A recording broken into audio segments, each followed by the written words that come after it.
Hello, friends, welcome to my channel Knowing the Unborn. I hope you all are doing well in this pandemic situation. In this video, we will see if the living entities are evolving through various species or through the Darwin's evolution theory. At first, we need to understand that the body undergoes six transformations, that is birth, growth, maintenance, production of byproduct, that is offsprings, diminution and destruction. These changes happen to all living bodies, whether they be plants, animals, or human beings. So let us take our own examples. We are born, then we grow into youth, and we remain young for a few years, then we get married, and then produce a child, and gradually age, and we finally die. We cannot stop this by our so called material science. Sometimes people foolishly think that by scientific advancement, humans will become immortal. We cannot even stop these six changes in the body. Where is the question of stopping death? Having seen these six transformations of the body, let us get a complete and perfect knowledge of evolution. If someone comes and asks us that is your father a monkey or ape, we would reply no. And if our father asks our grandfather that is your father a monkey or a ape, he would say no. So by this process, if we go down the line of our ancestors, everyone would be saying no.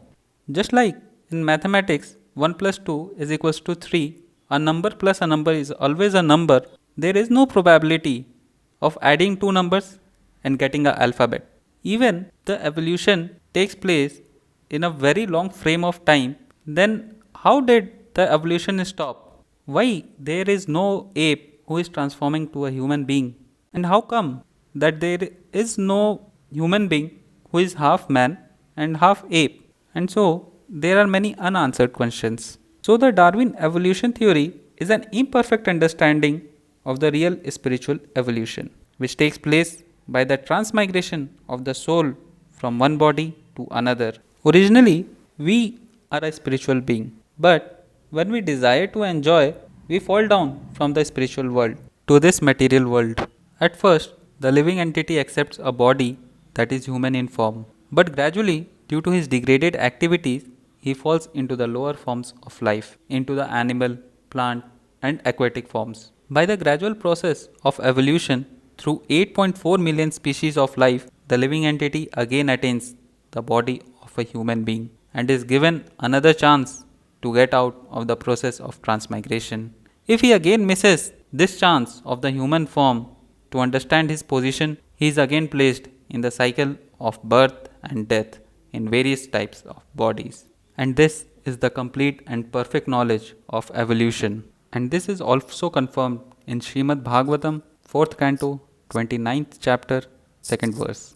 Also in Padma Puran, which was written around 5000 years ago in ancient India by Vedvyas, states that Earth has 8.4 million different species with life, in which water based is 0.9 million, immobile like plants and trees are 2 million, reptiles are 1.1 million, birds are 1 million, terrestrial animals are 3 million, and human like animals including human species there are 0.4 million. So if we add up all this, the total species with life are 8.4 million. And the modern day scientists have not been able to discover even 16% of what ancient seers knew. The meaning of a species understood by biologists is different from the meaning implied here. The meaning of species used by biologists applies to the gross physical appearance or the gross morphological feature of the living material bodies. The Vedic meaning, however, is based on the level of consciousness of the living being. For example, biologists say that all human beings belong to one species, whereas the Vedic literatures list 4 lakh human species. In other words, there are 4 lakh grades of human beings